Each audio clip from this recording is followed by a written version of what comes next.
Hey folks, we're going to be going through exercise 1 of the Metanoia Daily 7 journal, which is our daily successes. So, Aaron, what is the definition of success? In the dictionary, it says that a success is an accomplishment of an aim or a purpose. And so we all might have our individual definitions of what success is, but really, in short, that's what it is. It's the accomplishment of an aim or purpose. And so you might be asking, well, what aim, what purpose? That's really for you and God to decide. Mm-hmm. And so when I'm doing my daily successes, I'm often referencing what I have for my goal at that particular time, that goal that I've contemplated with God. That's part of exercise 3.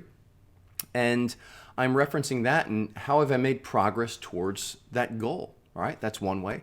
Another way I might be looking at it is if there's a particular virtue that I'm seeking to grow in.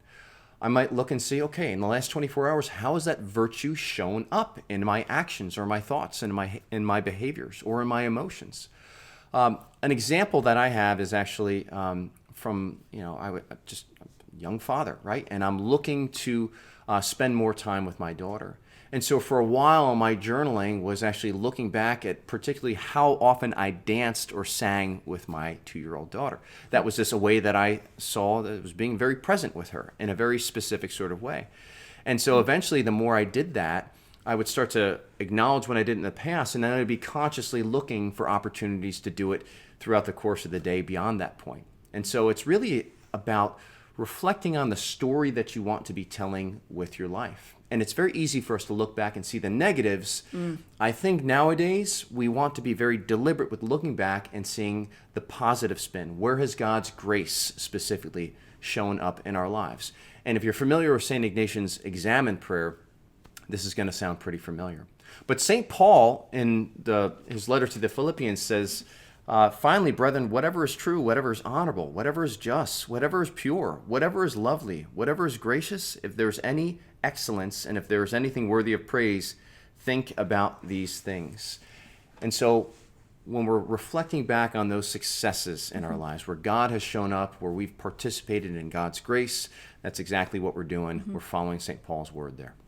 I really love this exercise, and one of the reasons why we included it in this journal and actually considered it very important to keep it in the journal was because it's actually a very simple exercise, so I think a lot of people overlook it, but it's very profound and very foundational. We call it an exercise. It's similar to like a really basic calisthenics of like push-ups, where we're just warming up for a big workout.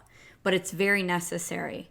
And I think it's necessary because naturally our minds don't go there. Much like what Matt already said. He was like saying how we don't naturally focus on the good things from the day before. And just to train your brain to do that is so foundational. It is life-changing. I want to share this quote from Archbishop Fulton Sheen. And this is actually in our journal, so you will see it. It says, live each day as you would climb a mountain. An occasional glance towards the summit keeps the goal in mind. But many beautiful scenes are to be observed from each new vantage point. So climb slowly, enjoying each passing moment, and then the view from the summit will serve a more rewarding climax for your journey.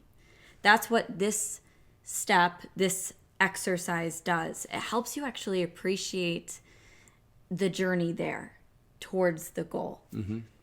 The focus here, folks, is progress. Small incremental progress. And in fact, that's the growth, that's the focus of any sort of spiritual direction as well, is just the focus on that progress, that incremental growth. So enjoy listing your daily successes.